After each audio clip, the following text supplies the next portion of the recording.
Hello, gentle peoples. I am here to speak a little bit about a relatively new film entitled A Hidden Life. It is a biographical film which focuses on the life of Franz Jagerstatter. He was a Catholic man living as a poor farmer in Austria during World War II, and he is on his way to sanctification, on his way to becoming a Catholic saint for taking a stance as a conscientious objector, for refusing to serve the Nazi regime, and eventually being put to death for that stance. It's an incredibly beautiful and emotional film, and it paints a very pure and intent-filled Christological portrayal of Christ as the willing victim. And we certainly see a correlation created between Franz and Christ the willing victim at multiple points throughout the film.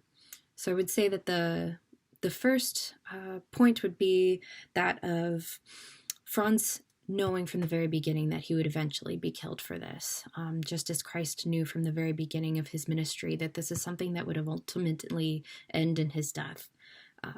Franz and his wife continually have these conversations, emotional, heart-wrenching conversations, knowing that his resolve would eventually lead to his death, and knowing that he was going up against a system and an enemy that was much stronger than him that would eventually end in his demise, and he continues forth despite that. He has people, friends and family begging him not to, just as Christ had his disciples, and other people telling him that you will be killed for this, and people who loved him begging him to change his ways or to change his mind. And we see Franz over and over again refusing to change and refusing to waver what he knows is right and what he knows is eventually his path, what he knows to be his path. We also see Franz offered a number of ways of obtaining his release, just as Christ was given a number of opportunities to say, it is untrue what they say about me. I am not the king of the Jews.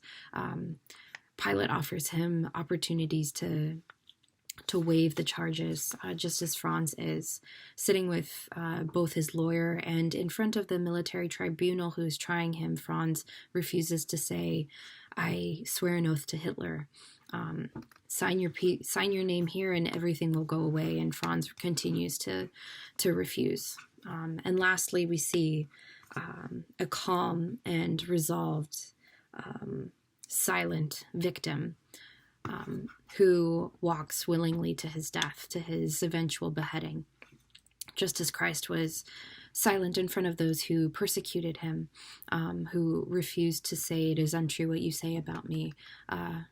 Franz also says, how could I do any differently if I know that this is right and this is what my conscience tells me to do? How could I do any different? And we see him even comforting the fellow prisoner beside him as they await their death. In conclusion, these numerous examples that we have offer a Christological example of a willing victim. It's a portrayal that correlates between a modern man and Christ and what it means to remain resolved in one's faith, even in the face of suffering and to the point of death. So thank you.